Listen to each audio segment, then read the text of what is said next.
আসসালামু আলাইকুম বন্ধুরা, কেমন আছেন সবাই? আশা করি নিশ্চয়ই ভালো আছেন। তো ফিরে এসেছি নতুন একটা রেসিপি দিয়ে। রেসিপিটির নাম হচ্ছে দই ভেন্ডি। হ্যাঁ বন্ধুরা, যাকে আমরা বলি ঢ্যাঁড়স।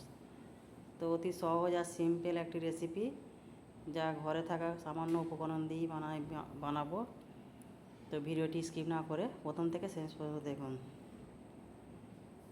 তো চলুন ঝটপট দেখে নিন আমি কেমন করে বানাবো। তো এখানে দেখুন আমি 400 গ্রামের মতো ঢ্যাঁড়স ভালো করে ধুয়ে কেটে রেখেছি। এখানে চুলোয় একটা কড়া বসিয়েছি দেখুন, আর সামান্য পরিমাণ একটু সর্ষের তেল দিয়ে দেবো।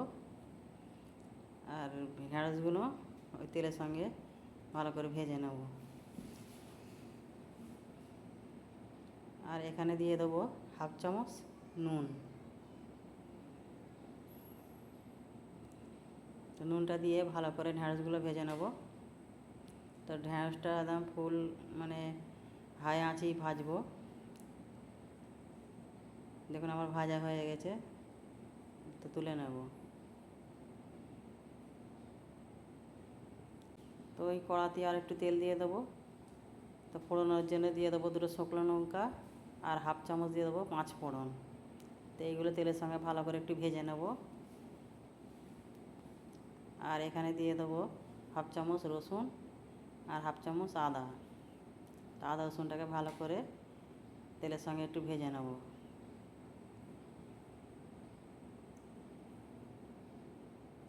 এখানে আমার ভাজা হয়ে গেছে। আর এখানে আমি 2টো পেঁয়াজ ভালো করে কুচো করে নিয়েছি। পেঁয়াজটাই তেলের সঙ্গে ভালো করে ভেজে নেব। দেখুন আমার ভাজা হয়ে গেছে। তো যতক্ষণ এখানে ভাজা হচ্ছে, এখানে একটা মশলা তৈরি করব। দেখুন এখানে নিয়েছি আমি 100 গ্রাম টক দই। দইটাকে ভালো করে ফেটে নিয়েছি। আর দিয়েছি 1 চামচ কাশ্মীরি লঙ্কা, 1 চামচ ধনে, 1 চামচ জিরে, 1 চামচ নুন, আর হাফ চামচের মতো গোলমরিচ গুঁড়ো। তো এইগুলোকে দিয়ে ভালো করে আমি দইটাকে ফেটে নেব। তো এখানে আমি হলুদ ব্যবহার করিনি, হলুদটা আমি রান্নায় দিয়ে দেবো।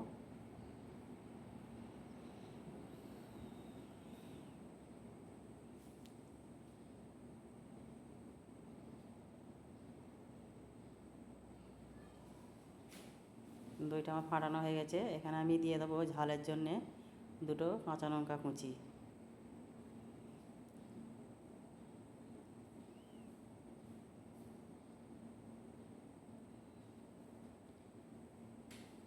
আর দিয়ে দেবো হাফ চামচ হলদি। তো এইগুলো ভালো করে পেঁয়াজের সঙ্গে নেড়ে নেব।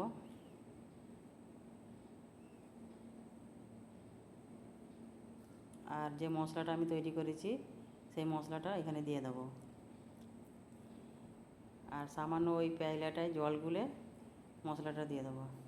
তো বন্ধুরা, এইখানে চুলোর ফ্লেমটা একদম লো রাখবেন, কারণ টক দই কেটে যেতে পারে। দেখুন আমি দইটা ভালো করে লো ফ্লেমে পুরো কষে নিয়েছি। আর এখানে দিয়ে দেবো সামান্য পরিমাণ জল। আমার ঢ্যাঁড়সটা আমার হাফ ভাজা আছে, সিদ্ধ করার জন্য সামান্য জল দেবো। খুব বেশি জল দেবো না, কারণ এটা মাখো মাখো তরকারি হবে। আর এখানে টক দই দিয়েছি, টক দইটা ব্যালেন্স করার জন্য দিয়ে দিলাম 1 চামচ চিনি। আর দিয়ে দেবো ঢ্যাঁড়সগুলো।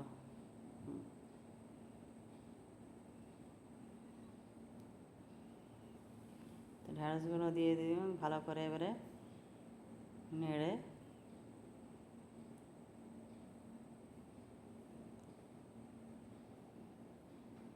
ভালো করে ফুটিয়ে নেব। এটা লো আঁচে একদম চাপা দিয়ে আমি 5 মিনিট ফোটাবো। দেখুন আমার 5 মিনিট হয়ে গেছে। আমার তরকারিটা একদম গাঢ় গাঢ় হয়ে গেছে, মাখো মাখো। আর এখানে দিয়ে দেবো আমি হাফ চামচ গরম মশলা। দেখুন আমার রান্না হয়ে গেছে, একদম মাখো মাখো হয়েছে দেখুন।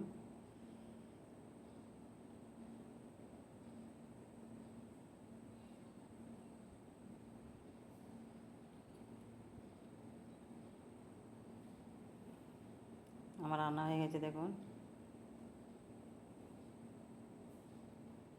চলুন আপনাদের সার্ভ করে দেখাই। তো বন্ধুরা দেখুন আমার রান্নাটা কেমন হয়েছে।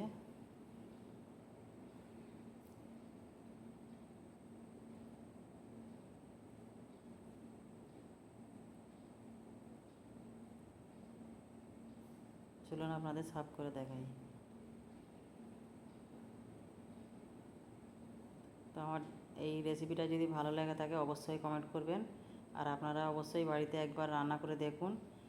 তো বড় থেকে ছোট সবাই পছন্দ করবে। তো ভিডিওটি ভালো লাগলে লাইক করে দেবেন আর চ্যানেলটিতে সাবস্ক্রাইব করে দেবেন। যে সকল বন্ধুরা নতুন আছেন অবশ্যই সাবস্ক্রাইব করবেন, আর যে সকল বন্ধুরা প্রথম থেকে শেষ পর্যন্ত দেখছেন তাদের অসংখ্য ধন্যবাদ। ফিরে আসছি অন্য একটি রেসিপি নিয়ে। আপনারা ভালো থাকুন, সুস্থ থাকুন। আসসালামু আলাইকুম।